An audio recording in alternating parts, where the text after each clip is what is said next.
Bilang magulang ng 3 bata, I don't think na may favorite ako sa kanilang 3 kasi parang lahat sila may different character. Lahat sila iba-iba, simula ng baby sila, iba-iba ng yung personality na meron sila. As much as possible, pag may nabibigyan ko ng attention yung isa sa kanila, ipinaparamdam ko din yung same attention dun sa iba. Kung sino lang siguro yung mas may kailangan, sa ngayon, kung sino lang yung mas may kailangan ng attention, siguro yung bunso kasi medyo maliit pa siya. Doon kami sa kanya nakatutok. Pero kung tatanungin ako kung may favorite ako sa kanilang 3, mahirap kasing mamili bilang lahat sila gusto kong kasama. In terms of favorite talaga, syempre, yung attention namin is nasa bunso namin. Pero kung tatanungin nyo kami kung sino mas favorite, wala akong ma-consider na favorite. So para lahat, sa amin kasi lahat yung 3 anak namin is special sila para sa amin. So yun lang, wala akong makitang favorite talaga. Wala naman po, pero at the same time po, may mga times po na like nakadepende po siya sa sitwasyon. Like for example, kung gaano po namin na ipapakita yung let's say pinakikinabangan namin sa kanila, like in terms of pag may problema po sa bayarin or pag yung gusto mo po hindi po nila afford at kailangan po nilang maging or kailangan po natin maging considerate sa kanila sa case po nila. Para po sa akin, wala naman pong favoritism po sa amin mga magkakapatid. Pantay-pantay naman po yung tingin po nila sa amin ng pamilya ko at mga binibigay po nilang material na bagay po sa akin, pantay-pantay naman po. Wala naman po kasi po naniniwala po ako na ang bawat po magulang natin ay walang favoritism. Depende na lang po yun sa kabataan po kung ano po yung pagiging pakiramdam po nila sa bawat sitwasyon. Pero mas mostly po talaga is naniniwala ko na walang mga favoritism yung magulang po namin. Yes, yung middle sister ko po is yung favorite ng mommy ko. Then, kada situation po, ako lagi po napapahamak. Pag may nangyaring masama sa middle sister ko, ako po nadadamay. Hindi po siya napapagalitan. In that situation po, ako po ang napapagalitan kasi I'm the older brother. Kaya ako po yung napapagalitan. Wala naman po para saan kasi po hanggang sa abot po ng makakaya ng magulang po namin, nabibigay po nila yung mga bagay na kailangan po namin. Kaya minsan lang po na may misinterpret lang po natin yung ginagawa ng mga magulang natin sa mga bagay na nakikita po natin sa ginagawa ng magulang natin sa mga kapatid natin. Example po kung minsan po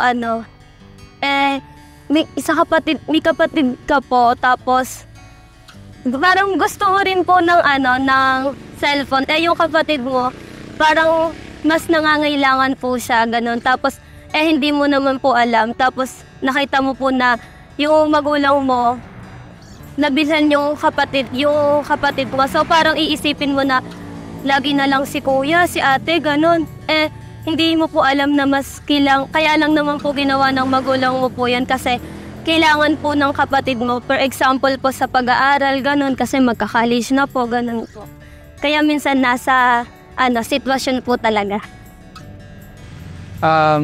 Sa tingin ko wala naman po kasi kung meron mang parang hindi pagpapantay ng trato, sa tingin ko bunga na rin yun ng kung ano yung pinakita namin sa magulang namin. Like kung mawalan man sila ng tiwala sa amin sa isang bagay, siguro dahil na rin kung ano yung nagawa namin, kumaga outcome na rin na nagawa namin sa kanila yon.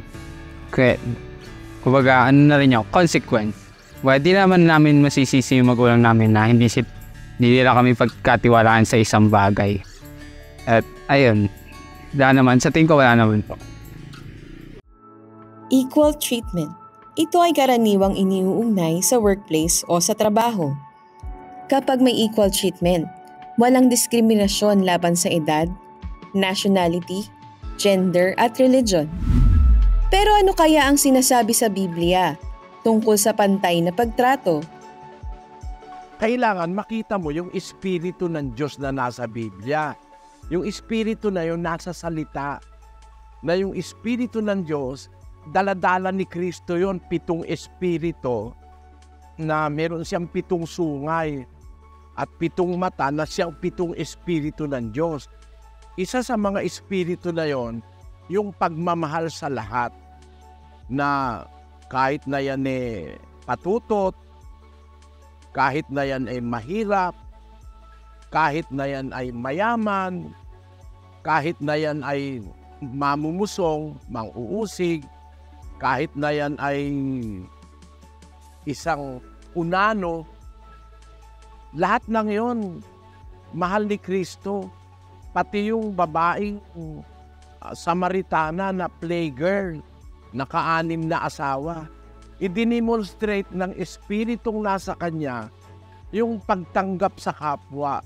At kung ilaliman pa natin ito, kung pumapasok ka sa inyong sinagoga, ang isang taong may singsing na ginto, at may pumasok din namang isang dukha na may damit na hamak, itinangi mo yung may magandang damit, nagiging hukom ka na may masamang pag-iisip. Bakit? Yung pagtatangi mo, judgment yun Dapat sana, ang pagsunod mo sa kautusan ng Diyos, yung ayon sa kagustuhan ng Diyos, na mamahalin mo lahat, gaya niya, mahal niya lahat. Nagpapasikat siya ng araw sa mga ganap at hindi ganap. Nagpapaulan siya sa masama at saka sa makasalanan. Kaya maging gaya kayo ng inyong Ama na nasa kalangitan. Yun ang tutularan natin sa Diyos Mahal niya lahat ng tao. Lahat ng tao gusto niyang maligtas. Lahat ng tao hindi niya gusto na may isang mapahamak. Yung espiritu na yun ng Diyos, dapat malagay sa atin yun Paano nalalagay yun? Dahil dun sa salita, through the agency of the Word of God, yung espiritu na yun, madidevelop sa ating kaisipan, sa puso, sa pananampalataya na kailangan pala kung magmamahal ka, matuto kang magmahal pati yung hindi nagmamahal sa'yo.